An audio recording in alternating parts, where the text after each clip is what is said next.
신문 읽어주는 남자입니다. 여자 펜싱 단체전에서 금보다 더 값진 은메달을 거둬들였습니다. 잠시 후에 감동적인 스토리도 전해드리겠습니다. 오늘 신문 함께 하시죠. 먼저 동아일보입니다. 임기 말 남, 경제난 북, 통신선 복원. 동아일보가 굉장히 헤드라인에서 의미를 뒀습니다.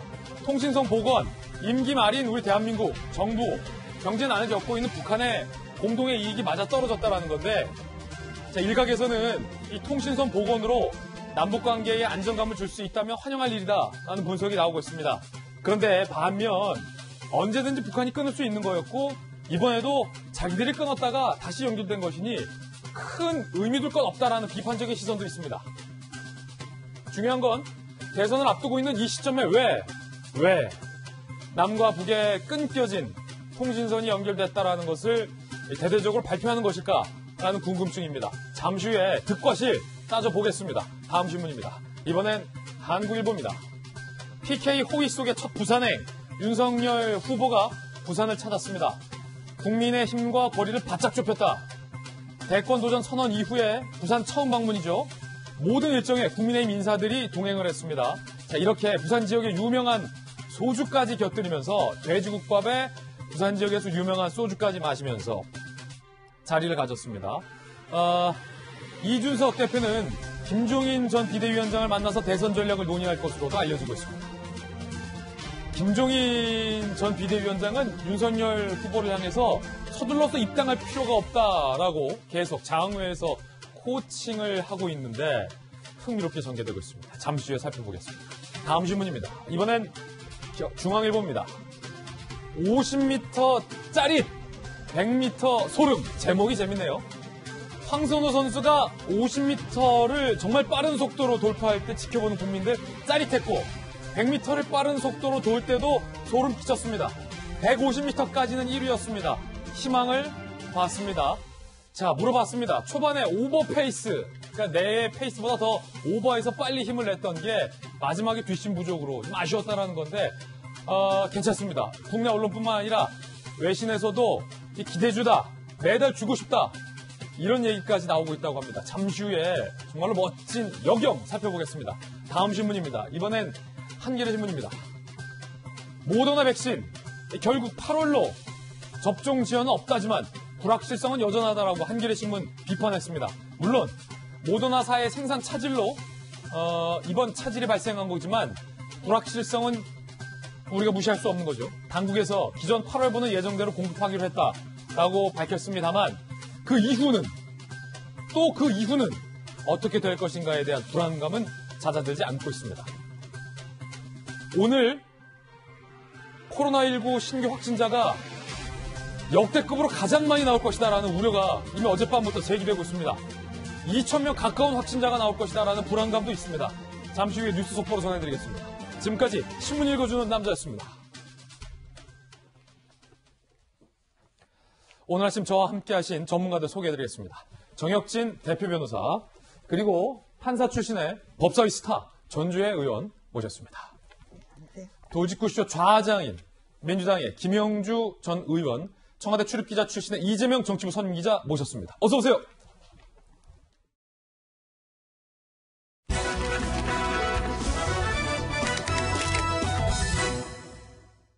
오늘의 뜨거운 뉴스들만 모았습니다. 핫쌈 공개합니다.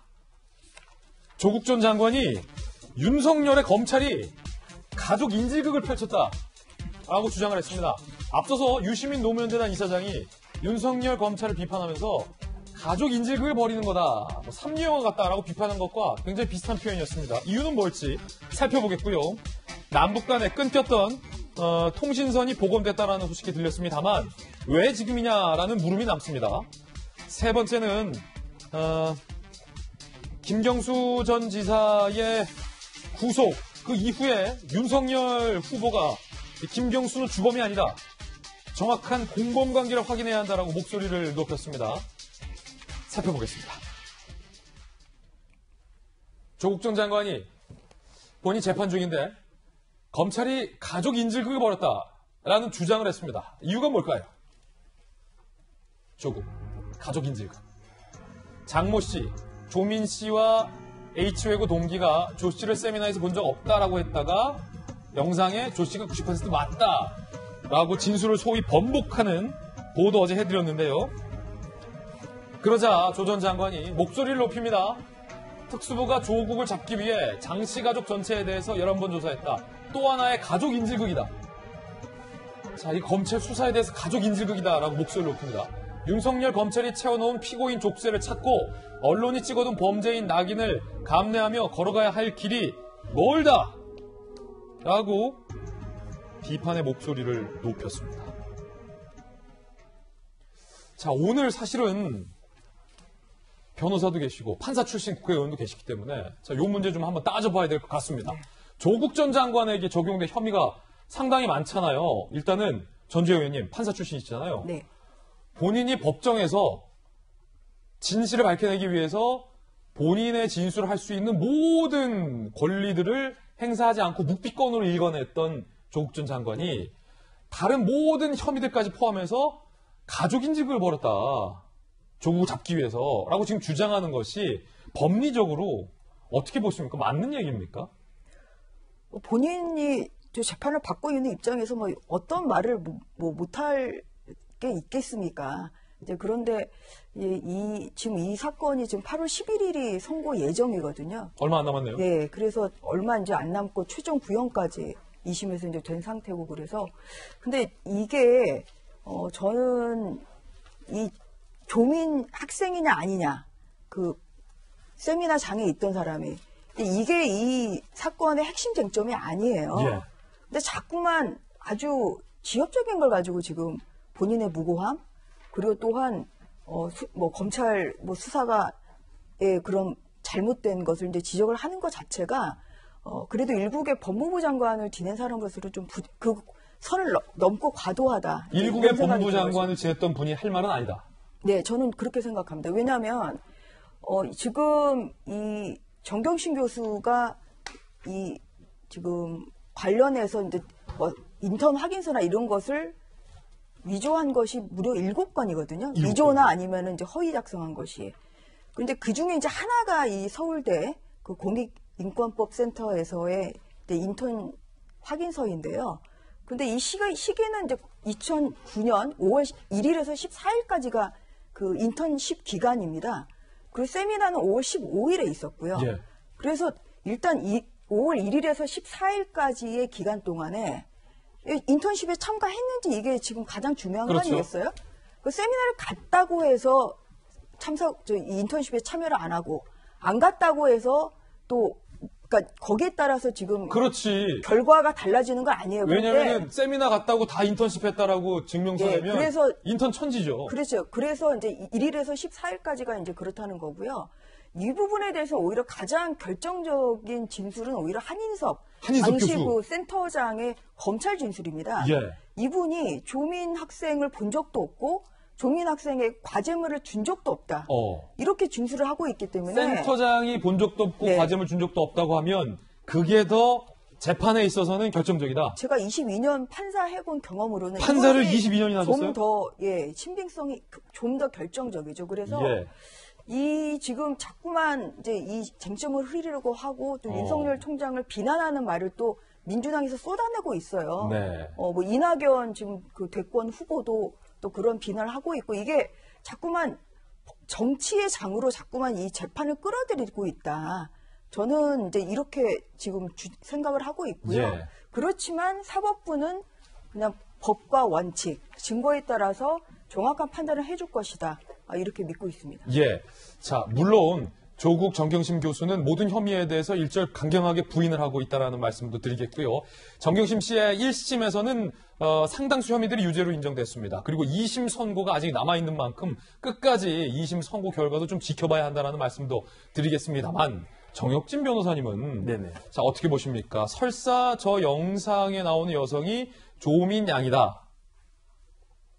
라고 1심 판결이 2심에서 바뀐다면 그 부분만 바뀐다 하더라도 표창장 위조했다라는 의혹, 증거인멸을 했다라는 의혹, 논문의 제1저자가 부적절하다라는 의혹, 핵심 쟁점들이 조국 전 장관이 주장하는 것처럼 무죄로 돌아설 수 있는 겁니까? 법리적으로? 일단 저는 판사는 못 해봤어요. 예. 15만 해봤거든요. 15. 예. 연수원 다닐 때 2년차 때 15 한 2달인가 했는데 그렇다고 하더라도 만약에 제가 판사라고 하면 저게 무슨 영향이 있을까 싶다는 생각이 드는 게 조금 전에 이제 전주혜 의원님께서 잘 말씀을 해주셨지만 전 다른 것보다도 서울대가 뭐라고 이야기를 했냐면요. 그런 증명서를 발급해 준 적도 없고 2007년부터 2016년까지 고등학생 인턴을 받은 적도 없다라고 밝혔거든요. 서울대가요? 서울대가. 그러니까 고등학생 인턴은 없었고 인턴이 있었다라고 해도 서울대생 학생이나 서울대 대학원생, 다른 대학교 학생들도 안 받았다. 이렇게 확인을 해줬는데 그 다음에 저도 이제 세미나 같은 거 이제 뭐 교수도 해보고 그랬으니까 많이 하는데 그렇게 많지 않거든요. 그러니까 법학 세미나 무슨 재미있다고 사람들이 많이 오겠습니까? 그리고 와보면 뭐 대개 한 20명 앉아있으면 많이 앉아있는 거라고요.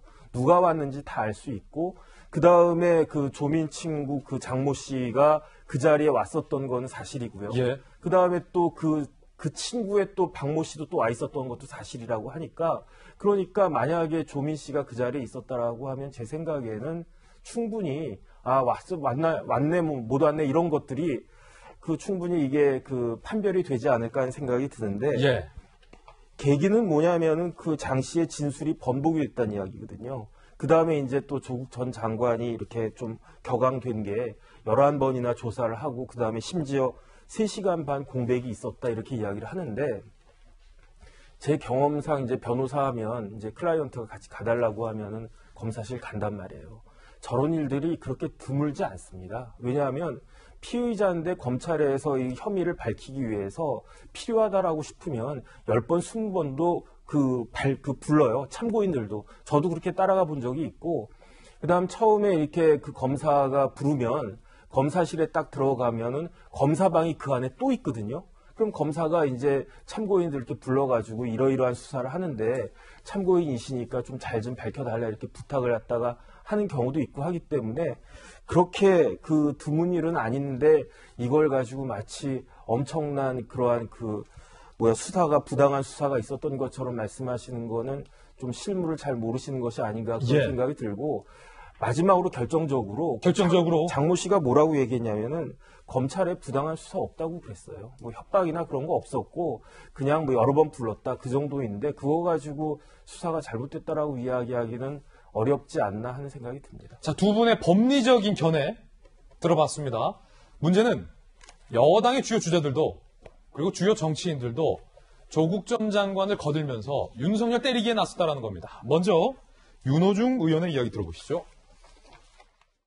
조국 전 장관의 딸 조민 씨에 관해 묻힐 뻔했던 진실이 마침내 드러났습니다. 끝모를 검찰의 선택적 수사에 조국 전 장관의 가족과 장 씨의 가족 두 가정은 파탄의 지경에 이르렀습니다. 한 줌도 안 되는 검찰 권력의 유지를 위해 국론마저 분열시킨 그 사람이 야당의 대권주자로 나서는 현실입니다. 정말 통탄할 노릇입니다. 성공을 예감했던 검찰 각본 가족 인질극이 양심 고백에 의해 조기 종영되었습니다. 이재명 기자, 지금 윤호중 의원도 윤석열 총장 검찰을 매우 비판을 했는데 1심 판결에 따르면 저 서울대 인권 세미나 인턴 증명서를 소위 위조하는 과정에서 조 전 장관의 역할이 있었다. 이런 판단이 나왔는데 앞서서 두 분의 법리적인 의견도 우리가 들어봤는데 조 전 장관도 그렇고 윤호중 의원도 그렇고 왜 이게 검찰의 무리한 수사 가족 인질극이다라고 비판의 목소리를 높이는 거죠? 그러니까 조국 전 장관도 마찬가지고 그걸 받아서 다시 윤호중 원내대표죠. 그냥 정치인이 아닌 거죠. 공당의 대표인 거죠. 대표가 저걸 받아서 묻힐 뻔한 진실이 드러났다. 가족 인질극이다라고 표현했다면 거기에는 명백한 팩트가 있어야 할 텐데 지금 여권은 아주 독특한 DNA가 있죠. 그 논리 비약의 DNA로 저는 생각이 드는데 장 씨의 주장은 이겁니다. 자기가 거짓말을 했다. 동영상 속의 여성은 조민 씨가 맞는 것 같다. 맞다. 99% 맞다. 뭐 이겁니다. 근데 그러면 어떤 진실이 지금 숨겨졌다 드러나는 거죠? 그러면서 장 씨가 한 얘기가 있습니다.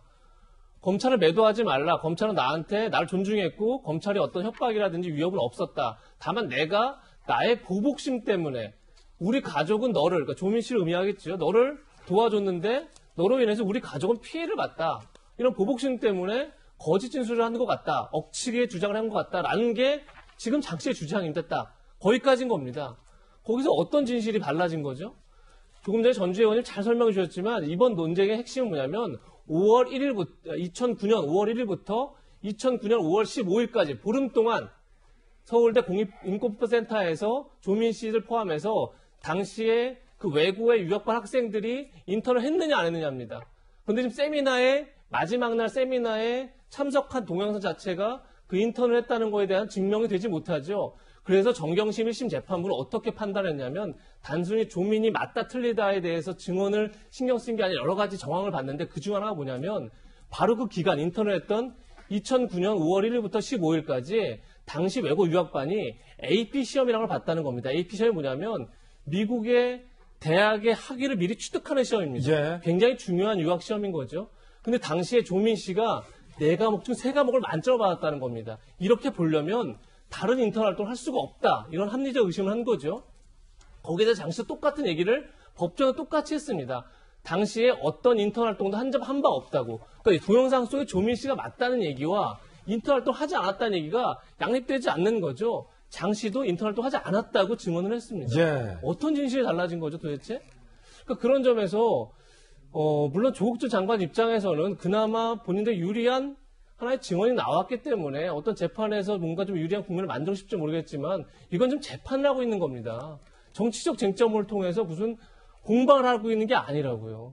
그런 점에서 그런데 무슨 본인도 검찰이 자기에게 어떤 유혹을 한 적이 없다고 얘기를 하는데 가족 인질극을 벌이고 있다는 얘기를 본인이 하고 그걸 또 다시 여권의 대선 주자나 여권의 유력 정치인 대표 등이 받아서 그렇게 프레임을 짠다 그러면 이건 굉장히 사법부를 흔드는 처사인 거죠. 그런 점에서 굉장히 위험한 발언들이라는 생각이 듭니다. 자, 문제는 여기서 그치지 않습니다. 여당의 대권 주자들도 일제히 이런 주장을 합니다. 이낙연 후보, 윤석열 검찰이 또 다른 가족을 인질로 잡고 거짓 증언을 강요한 것이다. 근거는 없습니다. 김두관 후보, 대통령 되기 위해 조국 가족을 파괴한 파렴치범, 딸 친구 가족까지 협박한 반인륜 가족 파괴범, 역시 근거는 없습니다. 이재명 캠프의 김남국 의원, 조국 딸 친구 단순한 진술 번복 아닌 양심선언, 윤석열 이제라도 잘못 인정하고 사과해야 검찰 수사권 정치적 수단으로 악용. 방금 김영주 의원님, 이재명 기자의 주장에 따르면 지금 이분들이 정치적 수단으로 악용하고 있다는 게 이 기자의 비판이었잖아요. 그렇습니다. 실제로 보면은 그 시기에 그 장모군도 그런 어떤 그 동아리 안에서 그 세미나와 관련된 어떤 과제를 받았거나 토론한 적이 없다. 이렇게 얘기를 하고 저 장면에 대해서 이렇게 달라지는 것은 제가 보기에는 하나의 그냥 제 개인적인 생각입니다만은 조국 전 장관에 따른 한 3시 반 이후에 세미나가 끝날 때쯤 온 것 같습니다. 그리고 장모군은 초창기에 있어서 이석했던 것 같습니다. 그렇기 때문에 본인이 생각할 때는 본인이 있는 시간 내에 전 장관의 딸은 안 보였다라고 하는 부분이고 실제로 가기는 갔는데 뭐 여러 가지를 종합해 봤을 때 말미에 마지막에 갔었기 때문에 있었던 것도 사실이다. 그 과정에서 그 얘기는 서로 모순되지 않는다고 생각이 들거든요. 중요한 것은 제가 옛날에도 이 자리에 했습니다만 저 자리에 있다 없다가 중요하냐. 그렇지 않고 인턴이라고 하는 과정을 얼마나 성실히 수행했느냐 하는 것도 그렇고 한민석 교수도 그 당시에 그런 것을 과제로 내줄 만한 상태에 있지 않았어요. 그리고 그걸 종합적으로 보면 지금 현재의 그 더불어민주당의 원내대표나 대선 주자들, 대선 캠프에서 말하는 저런 그 성명이라든지 입장들은 어떻게 보면 어찌 보면 20대들의 관점에서 보면 아니 586 꼰대 정당이 되는 거예요, 그냥. 아무런 근거 없이 막 프레임을 씌워가는 그런 부분으로부터 자기 스스로가 조금 정확하게 정치하게 이 문제를 보는 것들이 훨씬 더 앞으로 대선을 맞이하는 민주당에게 좋은 관점이 아닌가 그런 생각이 듭니다. 예, 김영주 의원님의 개인적 견해까지 들어봤습니다. 앞서서 말씀 주신 이제 장 씨와 조민 양이 언제 세미나에 출석을 했을 것이다라는 것은 이제 김영주 의원님의 합리적인 추정이다라는 말씀도 다시 한번 드리겠고요. 이 이슈에 대해서 조국 정경심 두 부부는 강하게 항변을 하고 있다는 입장도 재차 말씀드립니다. 코로나19가 최다 기록을 세웠습니다. 굉장히 우려스러운 속보인데 1,896명, 2,000명에 육박한 코로나19 신규 확진자가 오늘 발표됐습니다. 잠시 후에 저희가 따로 준비했습니다. 좀 집중적으로 보도해드리겠습니다. 자, 그렇다면 다시 법리적인 이야기를 좀 해보겠습니다. 8월 둘째 주면 2심 재판 결과도 발표되는데 어떤 영향을 미칠 수 있을까에 대한 법리적인 이야기입니다. 왜냐하면 자꾸 인질극이라고 하고 억울하다라고 하고 1심 재판부에서는 조국 전경심 두 부부와 전혀 상반된 선고를 내렸으니 국민들 입장에서는 헷갈릴 수밖에 없지요. 조선일보 보도에 따르면 조민 친구 장모 씨 진술 번복에 민주당은 진실이 드러났다라고 주장했지만 핵심은 실제 그래서 인턴 활동을 했냐가 여부다. 서울대 공익인권법센터 인턴십 확인서 내용은 1월 1일에서 15일까지 인턴 활동을 했다라고 되어 있거든요. 조국, 딸, 장모 씨에게 보낸 메일 근거로 인턴할 수 있었다라고 현재 주장을 하고 있습니다. 하지만 동일한 인턴 증명서를 발급받은 그 장 씨가 나 인턴 안 했는데요. 스터디도 안 했는데요. 검찰에서도 그 세미나 한 번 간 것 같고 인턴했다고 할 수 없는데요. 라고 얘기를 했다. 이게 본질이라는 거죠. 전주의 의원님. 예, 물론입니다. 그래서 1심에서 어떤 그 장모 씨의 이제 증언 말고도 이제 같이 또 인턴에 참여했다고 알려진 이제 친구 박모 씨의 또 증언이나 검찰 진술이 있었고요. 그리고 이제 한인섭 교수님 그 인권센터 센터장의 그런 이제 그 검찰 진술 이제 이런 것이 다 차곡차곡 모여서 재판부에서 이렇게 판단을 한 것이죠. 그리고 이 부분에 대해서 조국 전 장관이 굉장히 열심히 다툴 수밖에 없는 건 지금 조국 전 장관이 사실 이 공익센터에서 이제 인턴십 확인서를 위조한 것으로 지금 조 전 장관은 또 그렇게 기소가 돼 있거든요. 그래서 조국이 위조했다. 네. 그래서 이제 센터장인 한인섭 교수의 이제 승낙을 받지 않고 사무처 직원을 통해서 이런 것을 이제 만들었다. 그래서 이제 이게 위조 혐의로 지금 그렇게 기소가 돼서 재판을 받고 있거든요. 그래서 단순히 부인의 문제가 아니라 이게 이제 본인의 문제인 거죠. 그래서 1심에서는 이제 그 부분을 결국 조국 전 장관이 이제 이 부분을 위조를 했다 이렇게 사실 판단을 하고 있거든요. 이제 그러다 보니까 이러한 그 이제 본인의 이제 부인권을 이제 행사를 한다고 보고 있고요. 2심 재판도 상당히 그래도 많은 기회를 주면서 또 여러 증인들이 나와서 이 부분에 대해서 좀 충분한 그런 심리를 하고 있기 때문에 조만간 있을 그 판결에서는 또 현명한 재판을 결론을 내려줄 것으로 그렇게 기대하고 있습니다. 짧게 하나만 더 묻겠습니다. 네. 대권 주자들하고 여당의 지도부가 이렇게 논평을 하면 재판부 입장에서 압박을 좀 느낍니까? 판사 22년 해보셨으니까. 압박을 느끼죠. 알겠습니다. 예, 그래서 이거는 아까 말씀하셨지만 이것은 굉장히 사법권 독립에 침해 요소가 있다는 점도 분명히 말씀드리겠습니다. 자, 야당 법사위에 전주의 의원의 견해까지 들어봤습니다. 이번엔 두 번째 핫쌈인데 남북 정상이 지난 4월부터 친서를 주고받아서 끊어진 통신선이 복원됐다고 청와대가 밝혔습니다. 청와대 박수현 수석의 이야기 들어보시죠. 남북 양 정상은 지난 4월부터 여러 차례 친서를 교환하면서 남북 간 관계 회복 문제로 소통해 왔으며 단절되었던 통신 연락선을 복원하기로 합의하였습니다. 하루속히 상호 신뢰를 회복하고 관계를 다시 진전시켜 나가자는 데 대해서도 뜻을 같이 하였습니다. 앞으로 남북 관계 개선과 발전에 긍정적으로 작용하게 될 것으로 기대합니다. 끊어진, 북한이 일방적으로 끊었다가 이번에 다시 붙은 그 통신선 복구가 남북 관계에 중요한 좋은 계기다라고 청와대는 밝힌 겁니다. 그러면서 정부는 통신선이 복구된 것도 공개했습니다. 여보세요? 잘 들리십니까? 이쪽 잘 들립니다. 여기는 남북공동연락사무소 서울사무실입니다. 반갑습니다. 1년여 만에 통화가 재개되어서 매우 기쁘게 생각합니다. 오늘 그 남북통신연락선이 복원된 만큼 온 결의에 기쁜 소식을 계속 전할 수 있게 되기를 기대합니다. 자, 정전협정 68주년인 어제에 또 맞춰서 이제 저런 뉴스도 나온 건데, 일단, 이재명 기자.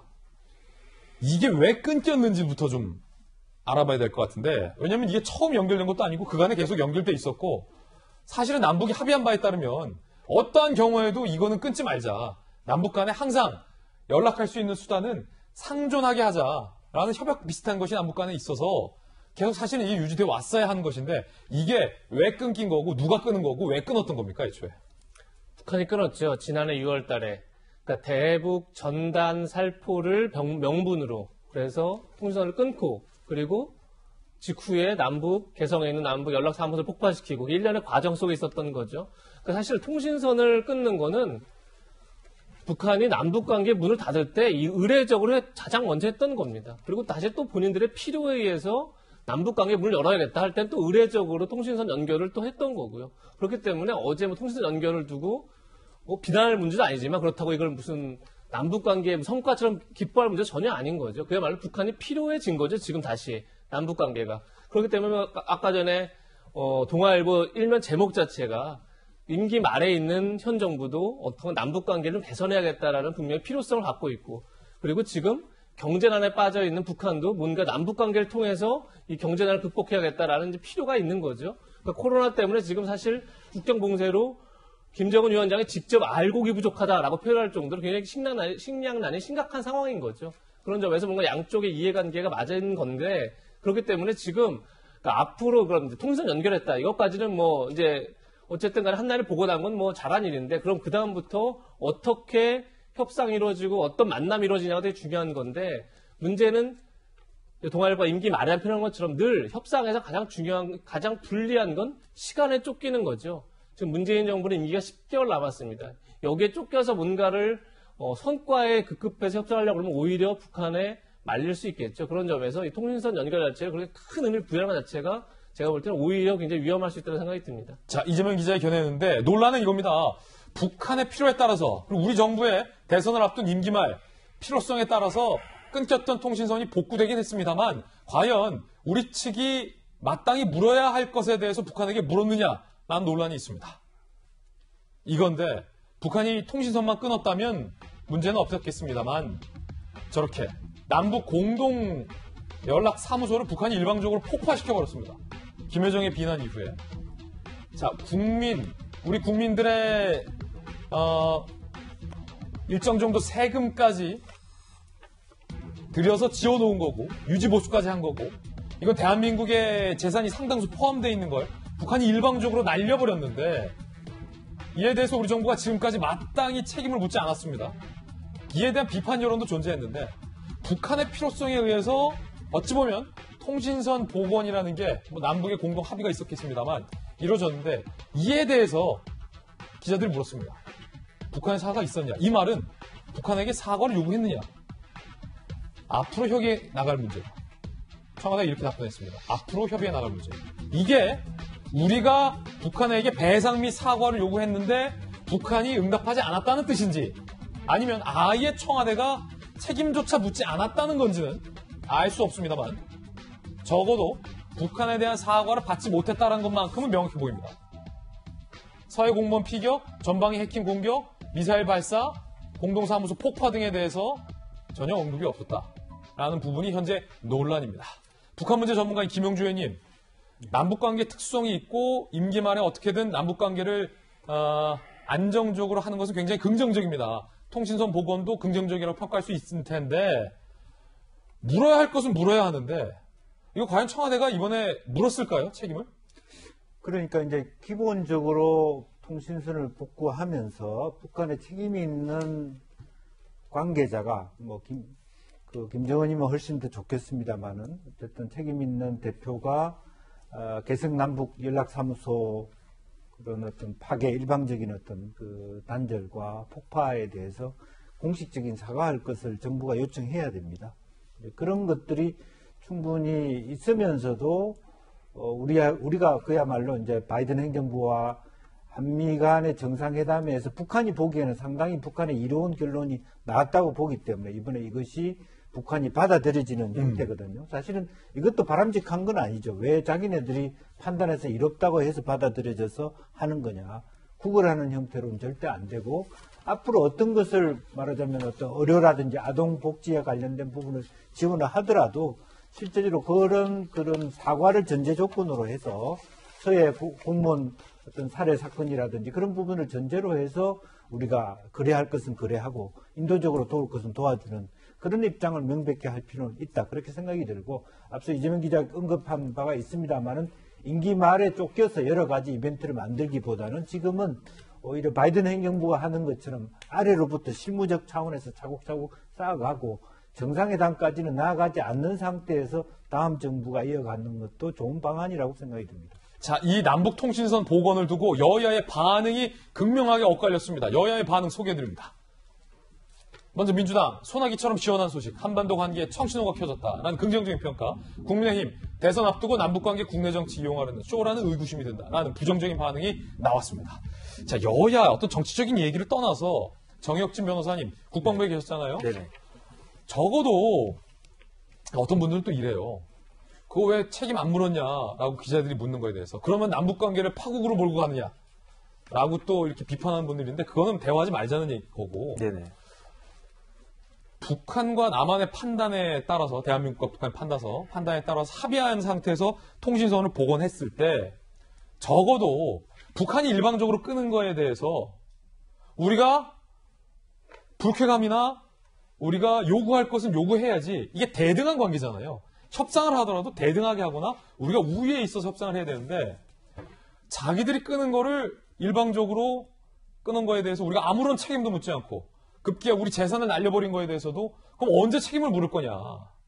누군가 한 명은 저쪽에서 통신선 복원이 될 것 같습니다. 그러면 통신선 복원은 급한 게 아니니까 책임 물을 건 묻고 나서 우리께 받아들여지면 통신선 복원하자라는 것도 충분히 남북관계를 중시 여기면서 할 수 있는 협상의 기본적인 건 아닙니까? 어떻게 보십니까? 일단 통신선 복원이 안 된 것보다야 낫지요. 하지만은 작년에 2020년 6월 16일 날 공동연락사무소가 폭파가 됐단 말이에요. 이게 한 우리 돈으로 180억 정도?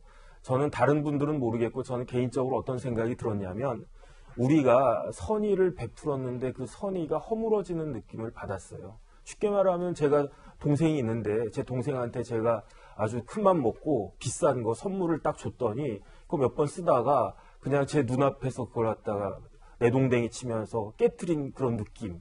그러면 자존심의 상처를 갖다가 받잖아요. 그 다음에 두 번째는 뭐가 있었냐면 작년에 9월 23일에 우리나라 공무원이 피살이 됐어요. 그것도 굉장히 끔찍한 방법으로. 그러더니 12월 8일 날 뭐가 있었냐면 김여정이 담화를 했는데 뭐 차마 이렇게 듣기 어려운 그런 악담이었단 말이에요. 그런 것들이 이렇게 쭉 있은 다음에 이제 뭐 어제 오늘 해가지고 이제 복원이 됐다라고 딱 이야기를 하는데 이게 국민들은 어떤 생각이 들 수밖에 없냐면 양치기 소년 아니냐. 왜냐하면 지금 문재인 대통령 그 정부 들어와가지고 남북 정상회담이 수차례 있지 않았습니까? 그러면 적어도 그 남북 정상회담을 여러 번 한 이후에 우리 국민들이 기대했던 거는 이렇게 공동연락사무소 그 폭파, 그 다음에 공무원들 피격, 그 다음에 악담, 저주 이런 것들은 더 이상은 북한이 하지 않을 것으로 기대한 것이 아니었나 싶은데 그런 기대가 다 허물어지지 않았습니까? 근데 그럼에도 불구하고 요 정도 이게 복원이 됐다고 해가지고 이런 그 태도가 그 일반 국민들 보기에는 뭐 제 개인적인 생각일 수도 있겠습니다만은 너무 호들갑 떠는 거 아닌가 저는 그런 생각이 듭니다. 예. 그러니까 제일 답답한 게 이제 우리나라의 저자세 외교라는 거죠. 그러니까 항상 우리가 이제 북한한테 구애를 한다. 그 사과를 요구를 그 작년에 남북한 연락사무소가 폭파됐을 때 통일부가 아무런 사과 요구도 못했거든요. 그래서 이러한 부분에 대해서 이번에도 앞으로 협의를 하겠다는데 뭐 그것은 뭐 협의를 계속 영원히 협의를 뭐 하는 것이지 이게 어떠한 뭐 북한의 진정한 이런 사과 요구를 할지도 않을 뿐더러 또 북한도 할 생각이 좀 없어 보이거든요. 그래서 이러한 부분이 과연 남북한 관계에 물론 평화도 좋지만 좀 우리의 이런 자존심까지 그렇게 낮춰가면서까지 해야 되나 저는 좀 그런 아쉬움이 들고요. 그 다음에 그 대북전단 관련해서는 작년에 대북전단 금지법이 국회에서 또 일방 처리가 됐습니다. 이것을 이제 국민의힘에서는 김여정 하명법이다. 이렇게까지 이제 명명을 했거든요. 그래서 이러한 뭐 노력으로 뭐 어떻게 보면은 이런 다시 한번 그 연락 관계가 복원이 되는데 하나의 계기가 됐을 수는 있겠지만 그 평화도 좋지만 서로 그렇게 정말 존중해주는 태도가 필요하다. 좀 이런 점을 강조하고 싶습니다. 예, 정혁진, 전주의 두 분의 의견도 들어봤습니다. 핫삼 세 번째 소식입니다. 국민의힘 내부에서 드루킹 특검 연장, 특히 김경수 전 지사가 다가 아닐 것이다라는 비판의 목소리가 높은데 약간의 이견들이 나오고 있다고 합니다. 일단은 이 문제와 관련해서 윤석열 후보의 이야기부터 한번 들어봐야 할 것 같습니다. 국민들은 그 김경수 씨가 주범이라고 생각하지 않거든요. 특검을 특검하는 것이 아니고 수사기관이라는 것이 굉장히 제한돼 있고 제대로 충분히 그 진상을 규명하기 어려운 여건이 많습니다. 대통령 선거에 관련된 여론조작 사건이기 때문에 향후에 이런 일이 절대 있어서는 안 된다는 차원에서라도 정확하게 그 공공관계를 다 확인해야 된다. 자, 윤석열 후보의 이 같은 비판, 국민의힘 당 내부에서 예상치 못한 내용으로 이어지고 있습니다. 어떤 일일까요? 자, 윤석열 후보와 굉장히 가까운 사이인 정진석 의원, 드루킹 특검 재개를 요구하는 릴레이 1인 단식 시위를 제안했습니다. 자, 그러자 국민의힘 내부에서 윤석열 후보에게 사과를 요구했었던 김용판 의원은 누군가 하명받아서 하냐? 그리고 홍준표 의원은 정통성 없는 정권에서 벼락 출세해서 검찰총장 한 것을 오히려 참여해야 된다. 존재 자체가 문제다. 거의 이런 식의 홍준표 의원의 비판도 나왔습니다. 이준석 대표도 윤석열 후보의 발언에 굉장히 비판적인 이야기를 했습니다. 함께 들어보시죠.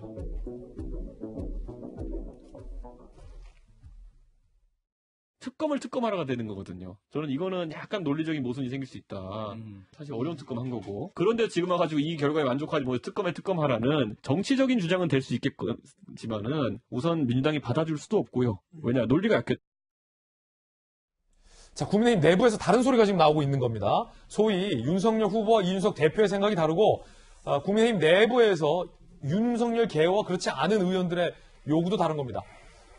국민의힘에서도 사실은 이재명 기자, 김경수 전 지사가 다가 아닐 것이다라는 비판의 목소리는 이견 없이 나왔는데 소위 그것을 규명하기 위해서 허위범 특검 등의 특검을 연장하냐 마냐를 두고서 다른 목소리들이 이렇게 나오네요. 그러니까요. 누구 말이 맞는 거예요? 이걸 맞다는 게 아니라 양쪽에 주장이 있는 건데 이준석 대표 얘기한 것처럼 좀 윤석열 전 총장이 특검을 특검하자는 뜻은 아니죠. 뭐 허위법 특검에 제대로 수사했는지를 특검하자는 게 아니라 오히려 허위법 특검이 더 수사를 할 수 있도록 수사 기간을 연장해서 과연 김경수 전 지사한테서 윗선이 끝났느냐 아니면 더 윗선이 있느냐 이걸 밝히자라는 게 윤 전 총장의 주장인데 전 윤 전 총장의 주장을 보면서 윤 전 총장이 점점 정치인으로 변해가고 있다. 저 사실 그런 생각이 좀 들었습니다. 사실 이걸 결국은 문재인 대통령이 몸통이다. 뭐 이 얘기인 거죠. 결국 다시 얘기해서 이 특검은 문재인 대통령을 수사하자 이런 얘기인 겁니다. 사실은. 그렇군요. 근데 그거를 당연히 민주당이 받아줄 리 당연히 없겠죠. 그런 점에서 어떻게 보면 하나의 이제 정치 쟁점화하는 사실은 그런 이제 플레임이고 그런 주장이다 이렇게 보이는데 그런 점에서 이제 어떻게 보면 아까 얘기한 것처럼 윤석열 총장이 어떤 정치적 공세다 이렇게 보입니다. 제가 볼 때는 그러니까 실제 이걸 해보자 이런 뜻보다는 저는 그런 오히려 그 공세에 방점이 있다고 보이는데 근데 문제는 이제 그걸 가지고 또 국민 내분이 일어나고 있는 겁니다. 그러니까 지금 정진석 의원이 단체, 그러니까 의원들 단체방에 아마 전주 의원도 계셨던 방이었을 것 같은데 전체 의원 방에다 그걸 올렸다는 거죠. 그러니까 지금 윤석열 총장이 얘기하는 것처럼 드루킹 특검을 재개하기 위해서 더 연장하기 위해서 우리가 릴레이 1인 단식 시위를 하자 이렇게 제안하니까 김용판 의원이 도대체 누구 하명 받은 거냐? 그러니까 윤 전 총장 시켰냐? 이러니까 또 유상범 의원이 거기에 대고 나는 뭐 금요일부터 저 청와대 앞에서 1인 시위를 하겠다 또 얘기를 했다는 거죠. 그러니까 그래서 이게 사실은 밖을 위한 그러니까 민주당을 향한 공격이고 여권을 향한 공세인데 오히려 국민의힘 내부에서 그걸 놓고 이제 치열하게 다투는 모습이 되는 게 과연 이 폭탄을 밖에 던졌는데 오히려 안에 터진 듯한 그런 느낌이어서 저는 별로 그렇게 드루킹 특검을 재개하자 이 논쟁 자체가 저는 국민의힘에 큰 도움이 되지 않을 것 같은 그런 느낌이 들고 있습니다. 저걸 보면서. 예, 당내 상황에 대한 이재명 기자의 날카로운 분석도 들어봤고 정혁진 변호사께 묻고 싶은 건 좀 다른 질문인데 네네. 많은 국민들이 의구심을 갖고 있고 청와대 문재인 대통령은 이에 대한 사과 혹은 설명을 하지 않고 있습니다. 즉 당시 대선 당시에 문재인 후보가 김경수 지사의 이 같은 범죄 행각에 대해서 알고 있었는지 몰랐는지에 대한 답변이 없었고 네. 사과할 의향이 있느냐에 대한 부분에 대한 답변도 지금 없습니다. 그러면 허위범 특검 연장은 뭐 불가하다라니까 그것에 대한 진실 규명은 더 이상 이루어질 수 있는 방법이 없는 겁니까, 대한민국에서? 이론적으로는 가능해요. 법리적으로는. 제가 그 특검법 봤거든요. 특검법은 모든 특검법은 한시법입니다. 그 말은 뭐냐면 유효 기간이 정해져 있다는 뜻이에요. 그래서 그 드루킹 특검법 제가 살펴봤더니 부칙 2조에 유효 기간이 규정이 되어 있는데 드루킹 특검법은 언제까지냐? 특검이 퇴직하는 날까지다. 그러면 특검은 언제 퇴직하느냐? 판결 확정 후 보고서가 제출되는 날까지다. 그러니까 판결은 확정이 됐어요. 대법원 판결이 나왔으니까. 그러니까 아마 지금 허위범 특검 열심히 지금 보고서를 갖다가 쓸 수 있을 거고 그 보고서가 제출되는 순간 법이 이제 유효기간이 끝나서 없어지는 거기 때문에 그 이전에 이제 부칙을 개정을 해가지고 뭐 더 이제 수사기간도 늘리고 뭐 허위범 특검이 더 일을 할 수 있게끔 그 규정을 바꾸면 모르겠는데 그것이 지금 여야 관계에 있어서 뭐 예컨대 이제 국민의힘에서 일치 단결해서 허위범 특검 연장해야 된다라고 아무리 주장을 한들 지금 여당이 그걸 반대를 하면 연장이 되지는 않을 것 같기 때문에 이건 하나의 정치적인 공세라고 저는 생각이 되는데 그럼에도 불구하고 그 윤석열 전 총장이 왜 저런 이야기를 했을까? 전 어떤 생각이 드냐면요. 이번에 문제가 됐던 김경수 그 지사의 혐의는 크게 두 가지 아니었습니까? 근데 그 중에 하나가 공직선거법인데 그 공직선거법은 사람들이 많이 착각을 하시던데 대선 관련된 게 아니에요. 지방선거 관련된 거거든요. 그러면 대선 관련해서 왜 이게 빠졌느냐?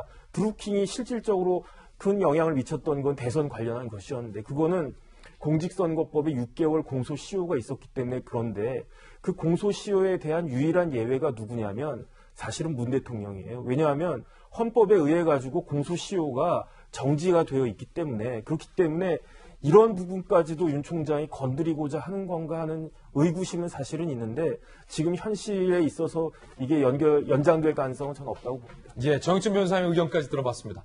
이번엔 저희가 준비한 다음 이슈입니다. 주제는 델타 우세종으로 2,000명 코앞입니다. 상당히 우려스러운 뉴스입니다. 뉴스 속보 다시 한번 전해드리겠습니다. 조금 전에 발표된 어제 하루 코로나 신규 1일 확진자의 수가 지금 1,896명이 발표가 됐습니다. 1,900명 가량이 나온 거고 1일 확진자 2,000명 육박입니다. 근데 더욱더 우려되는 건 변이 바이러스죠. 델타의 검출률이 최근 일주새 48%다. 절반 가까이다. 인도발 델타 변이 국내 첫 확인 4월 말이었는데 석 달 만에 지금 2,000명에 육박하는 코로나의 절반 가까이를 변이 바이러스가 차지하고 있다는 의미입니다. 델타 변이 전파 얼마나 빠른가? 수도권 초등학교 사례 A 강사가 지난 2일 오전 9시에 수업을 했고 마스크도 썼어요. 그런데 B 학생 지난 4일 오전 9시 같은 종교시설 이용했고 확진자 접촉 후 48시간 만에 전파력이 발생해서 CC애기까지 전파가 됩니다. 수도권 음식점 사례 서로 등진 상태로 20분간 식사했는데 짧은 마주침으로 감염될 수 있다. 상당히 좀 마스크를 써도 굉장히 짧게 스쳐도 감염이 될 수 있는 이런 사례들이 속속 보고가 되고 있습니다. 2,000명에 가까운 최다 확진자 숫자가 나오면서 상당히 우려감이 커지고 있습니다. 김영주 의원님. 네. 지금 문재인 대통령은 짧고 굵게를 말씀하셨지만 이미 정부가 밝혔던 2주의 시한은 훌쩍 넘었고 우리가 사회적 거리두기 4단계라는 정말로 초유의 고단계, 고강도 거리두기를 하고 있지만 잡히는 게 아니라 오히려 2,000명 가까이 지금 더 늘고 있다. 잠시 후 얘기 나눠보겠습니다. 그 가운데 모더나의 어떤 공급 일정도 좀 불안해지고 이거 어떻게 보십니까? 상당히 우려스럽습니다. 그렇습니다. 이제 정영질병청장도 2,000명이 넘을 수 있다. 그렇게까지 이미 예견을 하고 있었는데 지금 이제 풍선 효과가 있었던 것 같습니다. 특히 7월 말 다가오면서 휴가지, 즉 수도권은 강하게 묶어놓고 지방을 묶어놓지 않다 보니까 부산이라든지 해안가 또 강원도 이런 쪽으로 젊은이들이 많이 몰리고 또 하나는 사실은 뭐 어쩔 수 없는 선택일 수밖에 없었습니다만 20대에 대한 코로나 접종, 백신 접종이 자꾸 뒤로 밀리지 않습니까? 이제 그러다 보니까 활동이 많은 젊은 층에 대한 접종률이 거의 없어요. 예. 그것이 굉장히 또 후폭풍을 맞고 있거든요. 이제 그런 부분이 모여서 아예 처음부터 이렇게 질병청에서 이런 좀 불과 3개월 만에 인도발 델타 변이가 이렇게 주종으로 됐다면 실제로 처음부터 아예 정말 굵고 길게 갈 작정을 좀 했어야 되지 않느냐. 그리고 수도권과 비수도권을 나누지 않고 했었어야 되지 않느냐 하는 생각이 들고 예.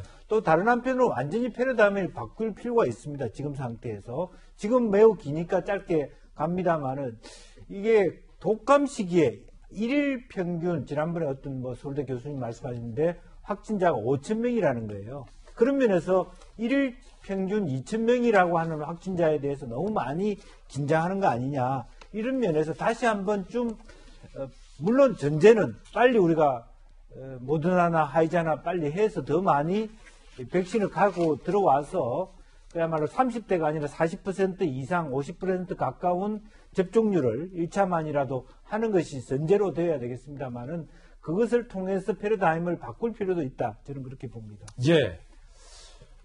뚫는 창, 델타 변이가 상당히 무섭습니다. 대한민국에 창궐을 하고 있습니다. 문제는 이거를 막아낼 수 있는 유일한 수단인 방패. 마스크는 임시고 막아낼 수 있는 방패. 백신이 과연 대한민국에 풍부한가? 이게 문제겠습니다. 김부겸 총리 이야기 들어보시죠. 모더나 백신의 국내 공급 문제를 논의하기 위해 어젯밤 정부는 모더나 측과 고위급 영상회의를 개최하였습니다. 모더나 측은 다소 차질이 있었던 백신 공급을 다음 주부터 재개하기로 했습니다. 정부는 8월 접종 계획을 구체화하여 이번 주 금요일에 발표하겠습니다. 박성민 변호사님 나오셨습니다. 네. 모더나가 그거잖아요. 그때 문재인 대통령이 직접 확보했다라고 말씀하셨던 그 백신. 그 백신이 차질을 빚어져서 화이자 돌려막기 이런 보도도 나왔는데 다시 공급이 시작된다라고 하지만 불안한 건 사실인 거죠? 그렇습니다. 지난 26일 정부가 모더나가 생산 관련 이슈가 있다고 통보해 왔다고 전합니다. 그러면서 오는 8월 2일부터 8일까지 예정되어 있는 55세부터 59세 백신 접종을 거의 전부 모더나에서 화이자로 바꿀 예정이라고 발표했지만 지금 보신 것처럼 금요일부터 생산 재개가 이루어진다고 합니다. 그렇지만 불안은 여전합니다. 이 모더나 7월 공급 차질이 유럽 내 생산시설에서 비롯되었지만 8월 공급분은 유럽 밖 생산시설에서 생산이 이루어지게 될 것이고 이에 따라 중수본은 8월 도입분을 예정대로 받을 예정이고 7월 미도입분은 8월 도입분에 추가로 더해서 도입을 할 예정이라고 밝히고 있습니다.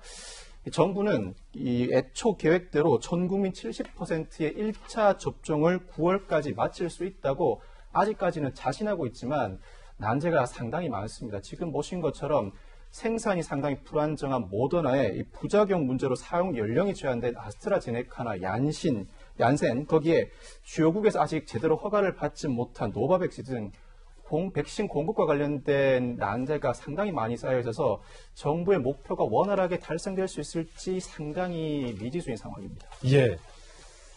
자, 백신이 결국에는 관건이었습니다. 애초에 우리 정부가 더 발빠르게 백신 수급에 대한 판단을 제대로 했었다면 지금 우리 대한민국 국민들이 백신을 맞기 위해서 통신불통 가운데 밤샘으로 백신을 신청하고 기약 없이 기다리는 이런 사태는 없었을 텐데라는 아쉬움이 국민들 가운데 있습니다만 이제라도 정부가 조금 더 발빠르게 백신 확보를 위한 노력을 좀 해주셔야 한다는 생각도 듭니다. 그 가운데 어떻게 우리 정부가 했길래 청해부대에 파견됐던 우리 장병들이 대다수가 코로나에 걸려서 작전 자체가 불가능해졌냐라는 것을 두고 진실규명을 해야 한다는 목소리가 상당히 높습니다. 그 가운데 있어서 집단 감염의 주요 원인 중에 하나는 작전 지역의 변경이었습니다. 어떻게 작전 지역이 변경됐던 걸까요? 함께 보시죠. 청해부대 34진 문무대항한 확진자 발생 시작 당시 기존 작전 구역인 아프리카 아덴만 인근 해역이 아니었다는 거예요. 아덴만은 영웅들이잖아요. 아덴만 인근 해역이 아니라 방역이 취약한 서아프리카 해역으로 작전 구역을 바꿔버립니다. 여기는 기존 작전 구역에서 배로 25일 상당수 거리가 있어요. 아프리카라고 같은 아프리카는 아니다. 그런데 작전 구역 변경은 청와대 NSC에서 결정한 것으로 알려져 있고요. 해군은 왜 작전 구역을 바꾸느냐라며 강한 반대 의견을 냈었다라고 여러 보도들에 의하면 전해지고 있습니다. 어제 국회의원들이 국방부를 상대로 이 같은 질의를 벌였습니다. 들어보시죠. 작전 지역을 변경해서 다른 임무를 수행하러 가는데 이 임무에 대한 결정권을 누가 가지고 있느냐 이거야. 청와대에서 명령한다고 그냥 가는 거냐? 아니면 의사결정 과정이 있어야 되는 거 아니냐? NSC의 어떤 이런 그 토의를 거쳐서 아니죠. NSC에서 결정하는 것은 NSC 결정이지만 우리 군의 전투력을 운용하는 군인을 운용하는 것은 합동참모회의의 의결이 있어야 돼요. 거기에서 군인들이 움직이는데 그냥 가라고 한다고 갑니까? 그러면 이번에 움직인 거에 대해서 합동 NSC에서 의결이 있었습니까? 그 전투력을 만들어주고 하는 이제 본부의 임무도 있고 하니까 뭐 필요하다고 보여지긴 합니다. 현재 상태로는. 네. 예. 월요일에 이 같은 질의가 있었고요. 소위 청와대 NSC가 작전구역을 일방적으로 변경했기 때문에 이런 코로나 창궐까지 이어진 건 아니냐라는 야당 의원들의 질타였습니다. 전주혜 의원께서 네. 국방부 장관 경질하라 라고 강력하게 목소리를 높이셨던데, 네. 자, 이 작전구역 변경 문제 어떻게 보십니까? 그러니까 이 부분이 이제 월요일 국방위 회의에서 이제 나왔는데, 이 부분도 좀 분명하지가 않은 거죠.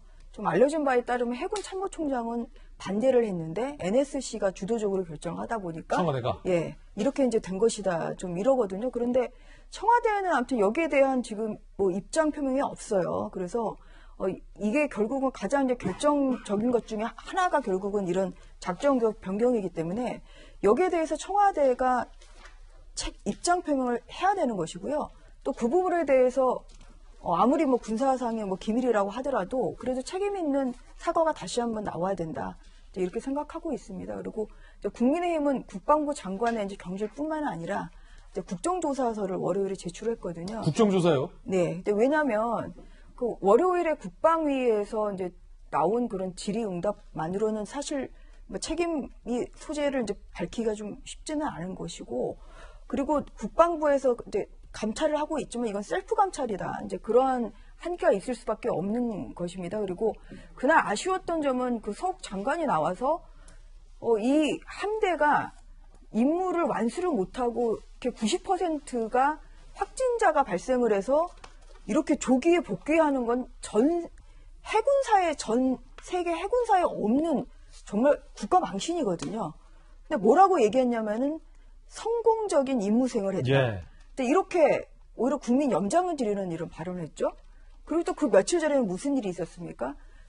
당연히 그거는 빨리 이송해야 되기 때문에 이제 그 수송기를 보내서 이송을 해온 것을 뭐 아무도 생각하지 못하는 이런 대통령의 뭐 빛나는 작전이었다. 뭐 이렇게 청와대가 자화자찬하고 있지 않습니까? 오히려 이제 이런 부분에 있어서 이게 그냥 국방부의 조사를만 가지고는 사실관계를 다 규명하고 또한 책임 소재를 가리기가 어렵기 때문에 이제 국정조사를 해야 된다. 이것이 국민의힘의 입장입니다. 그렇군요. 자, 전주혜 의원님 의견 들어봤고, 그럼 박성배 변호사님, 이 논란에 대해서 국방부의 입장은 뭡니까? 궁금한데요.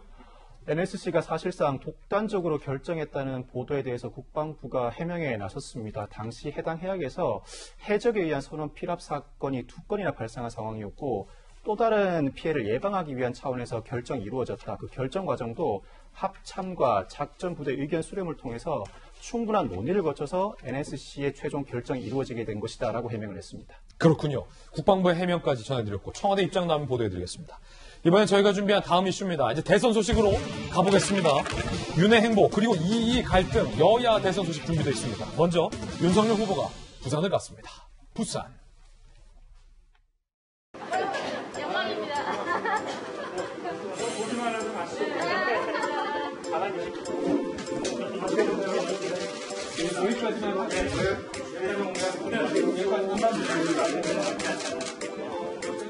제가 이수를 변하는 이유가 있습니다. 대선 앞두고 승리하시라고.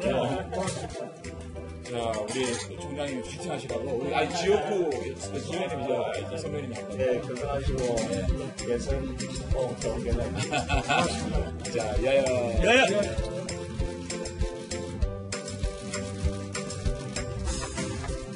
부산 돼지국밥이 잠깐 대환이 있는 듯 않습니다. 영화 변호인에 보면은 우리 노무현 변호사님이 1차 하시고 꼭 그 마지막에. 자, 부산을 찾은 윤 후보의 모습 살펴봤고요. 그런데 이준석 대표와 치맥회동까지 했지만 묘한 긴장감이 흐릅니다. 왜냐하면 윤석열 캠프에 합류한 국민의힘 인원을 두고 이 대표가 연일 불편한 소리를 하고 있기 때문입니다. 들어보시죠.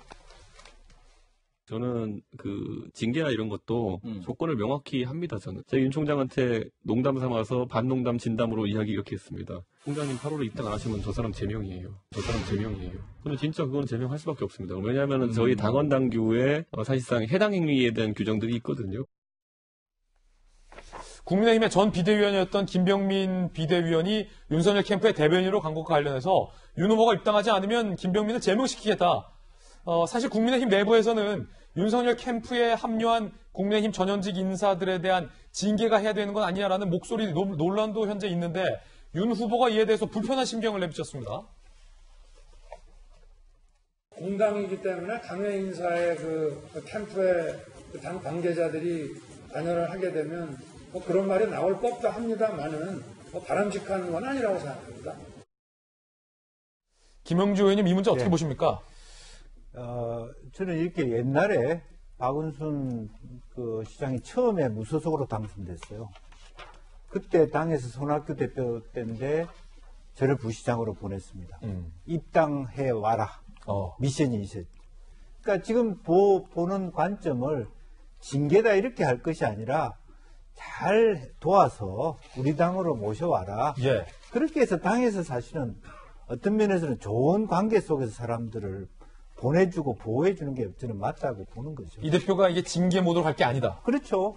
어차피 큰 틀에서 국민의힘 중심으로 야권 후보 단일화가 이루어질 것이기 때문에 당 밖에 있는 후보조차도 우리가 관리할 수 있도록 당내 분위기를 당대표 중심으로 잘 해서 어떤 경우는 사실은 탈당을 시켜서 보내더라도 실제로 그런 어떤 미션이 필요한 거죠. 대선 승리를 위해서. 그런데 이것을 가 있다 안 가 있다라고 하는 징계 문제가 되면 징계 대상자 입장이 좋겠습니까? 그럼 대결적 관점이 되고 그러면 사실은 입당이 오히려 더 길어질 수도 있고 야 잘라봐라 이렇게 되는 구조로 가는 거죠. 예를 들어서 진짜 8월 말 네.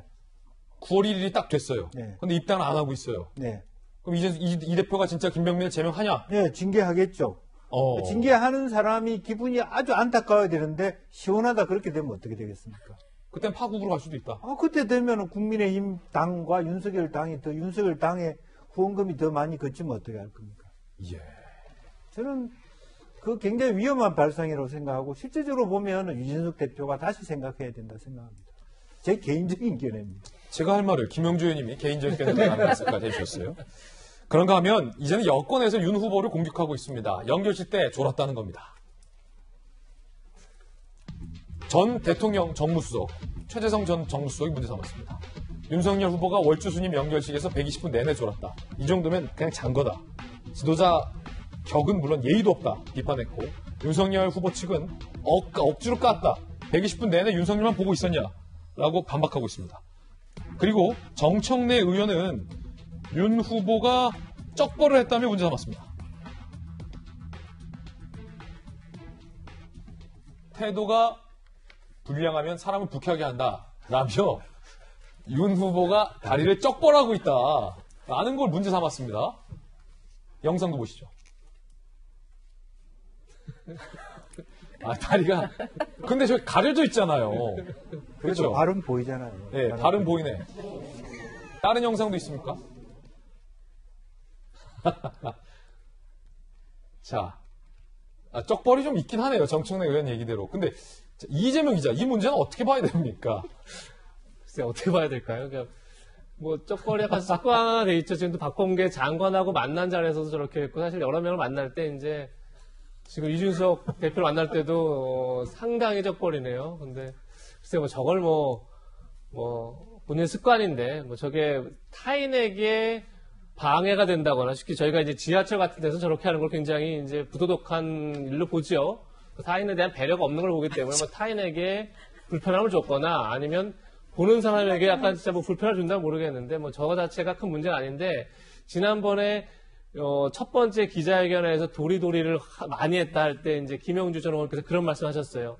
저 자체가 큰 문제가 아니더라도 사람들이 저 얘기를 듣는 순간 그다음부터는 윤석열 전 총장의 메시지를 듣지 않고 도리도리 하나하나 집중하게 된다. 그런 역작용이 있다라는 얘기를 했는데 저것도 비슷한 거죠. 그러니까 정청래 의원이 저걸 얘기한 것도 저 자체를 가지고 뭐 저걸 어떻게 할 겁니까? 저걸 뭐 문제 삼는다는 것 자체가 그러니까 저걸 뭐 크게 뭐 정치화하게 되는 뜻이 아니라 그럼 사람들이 다음에 저걸 한번 듣고 나면 윤 전 총리를 만날 때마다 다리를 벌렸나 안 벌렸나 또 보겠죠. 그러니까 그렇게 자신의 메시지가 어떤 비언어적 행위로 인해서 분산되면 안 되겠죠. 그런 점에서 글쎄 너무 과도한 척보는 좀 지양하는 게 어떨까라는 네. 생각이 듭니다. 보통은 이게 한 70도에서 90도 정도 쩍벌이 되는데 크긴 크네요. 여권 이야기 전해드린 김에 자 양자 대결 결과도 나왔습니다. 함께 보시죠. 이재명, 윤석열 양자 대결 때 이재명 42.4, 윤석열 43.9. 이낙연, 윤석열 양자 대결 때 이낙연 45.6 대 윤석열 43.4. 상당히 흥미로운 여론조사 결과가 나오고 있고 이 맥락 속에서 이재명, 이낙연 두 후보의 갈등, 당 지도부가 자제하라고 경고했는데도 먹혀들지 않고 있습니다. 원팀 협약식 앞두고 백제 공방 끝까지 간다. 이재명 캠프. 우리는 덕담해줬는데 지역주의 감정을 이낙연 캠프가 건드렸다. 본인들 마이너스다. 끝까지 가자고 하면 우리 안 굽힐 거다. 자기들 손해다. 이런 말. 이낙연 캠프 관계자. 우리가 지역주의 조장했다. 어불성설. 네거티브 하지 말자는 건 뺨 다 때려놓고 하지 말자는 거다. 라고 격앙된 모습을 보였고 오늘 원팀 협약집은 어째어째 하기는 했습니다. 전주혜 의원님. 네. 백제 공방. 지금 끝까지 물러서지 않아요. 이재명 캠프, 이재명 후보는 자기들 손해지 해보자. 이낙연 후보 측에서는 끝까지 저거 네거티브 자기들이 하고 어불성설한다. 감정적인 내용 어떻게 보십니까? 경쟁이 굉장히 이제 과열되고 있고 지금 이낙연 후보가 지금 지지율이 이렇게 상승 단계이다 보니까요. 어떠한 그런 그 이제 말 한마디를 가지고 결국은 이제 서로 이제 해석이 다른 것이죠. 그래서 백제 공방은 듣기에 따라서는 정말 이것은 지역주의 조장이다. 지역주의를 좀 부추기는 뭐 이런 발언이다 이렇게 좀 말을 할 수가 있는 것이고요. 그래서 오늘 원팀 협약식을 이제 했다고는 하지만 굉장히 이제 과열 체계이기 때문에 이것을 제대로 지킬지 뭐 그렇다고 해서 선관위가 주의를 주고 또 그것을 어긴다고 해서 어떤 불이익을 줄 수는 없는 것이거든요. 그래서 좀 국민의힘으로서도 뭐 이러한 공방을 보면서 이제 조만간 한 8월 말이면 이제 경선 이제 열차가 출발을 하거든요. 좀 과열되지 않고 서로 좀 선을 넘지 않으면서 해야 되는 좀 그런 타선 지속에 좀 자세를 배워야 되겠다 그렇게 생각하고 있습니다. 두 후보가 지금 박성현 변호사님 법사위원장을 후반기에 야당에게 주기로 한 당 지도부의 합의를 두고서도 다른 의견이잖아요. 이재명 후보는 아니 그걸 왜 주냐 법사위원장을 우리가 다수인데 그냥 갖고 있어야 되지. 이낙연 후보는 한번 합의한 거에 대해서 존중을 해야지. 이랬다 저랬다 한다라고 서로 또 굉장히 으르렁대고 있잖아요. 법사위원장 이슈도. 네네 그렇습니다. 각종 이슈를 두고 두 후보가 쟁점마다 대립을 하고 있는데 이낙연 후보 입장에서는 쫓아가는 입장에서 공격을 가할 수밖에 없죠. 그동안은 이 지사는 대응을 자제해 오다가 지금부터는 상당히 적극적으로 반박을 해내고 있는데 적극적으로 반박을 해야 이 전 대표의 상승세가 멈출 수 있다는 전략적 판단을 한 것 같습니다. 근데 그와 별개로 각 후보들은 결국 각자의 성향에 따라 행보가 이어질 수밖에 없다고 봅니다. 이 지사의 경우에 지금 대권 유력 주자로 올라선 이유는 사이다 발언과 그 못지않은 추진력 때문이었습니다. 경기 도정 과정에서 예전 코로나19 신천지 사태 때도 행정조사가 가능할지 법리 검토가 이어지는 상황에서도 각종 지자체보다 가장 먼저 나서서 행정조사를 실시했던 것도 이재명 지사였었습니다. 결국 어떤 이슈가 있을 때 앞선 주자로서 대응을 자제하는 것보다는 자신의 장점을 더욱 살려서 부각하는 쪽으로 행보가 이어질 수밖에 없고 그렇게 하는 것이 결국 지지율을 끌어오는 방식이라는 판단을 하게 된 것 같습니다. 어떻게 하는 게 나에게 유리하다라는 판단을 각 후보들이 이미 다 판단을 섰다라는 거고 앞서 양자대결 봤잖아요. 김영주 의원님. 요 데이터가 상당히 의미심장한데 향후 여권의 대선 경선 어떤 영향을 미칠까요? 이제 트렌드가 중요하죠. 어쨌든 이낙연 전 총리 같은 경우는 가파르게 올라오고 있고 완전히 바닥을 치고 다시 올라오고 무성 기세로 올라오고 있다는 것이 의미가 있고 그런 의미에서 이게 결선 투표제도가 있기 때문에 지금 현재 두 분이 같은 경우는 다른 후보들을 보기에는 상당히 악재예요. 두 사람밖에나 화면에 보여지지 않기 때문에. 그렇군요. 1, 2위를 누가든 붙이는데 사실은 설령 이낙연 지사가 2위가 된다 하더라도 로얄층이 굉장히 짙습니다. 자기 말하자면 민주당의 지역 기반과 자기 지지 기반이 거의 겹치기 때문에 그런 의미에서 나쁘지 않다라고 계속 쫓아가면서 저런 논쟁을 할 거라고 보여지고 그래서 이제 결선 투표를 되면 사실은 이재명 지사가 불리해질 수 있거든요. 그렇기 때문에 이 논쟁은 빨리 이사 측에서 끊어낼 필요가 있고 오히려. 빨리 국민 전환을 할 필요가 있다. 저는 그렇게 생각이 듭니다. 예, 김영주 의원님의 견해까지 들어봤습니다. 저희들은 60초 광고 후에 다시 찾아뵙겠습니다. 잠시 후에 뵙죠. 네, 오늘 저희가 준비한 소식 모두 다 전해드렸습니다. 저희들은 내일 아침 8시 50분에 더욱더 풍성한 소식 들고 인사드리겠습니다. 오늘 하루는 분명 어제보다 나을 겁니다. 좋은 하루 되십시오. 고맙습니다.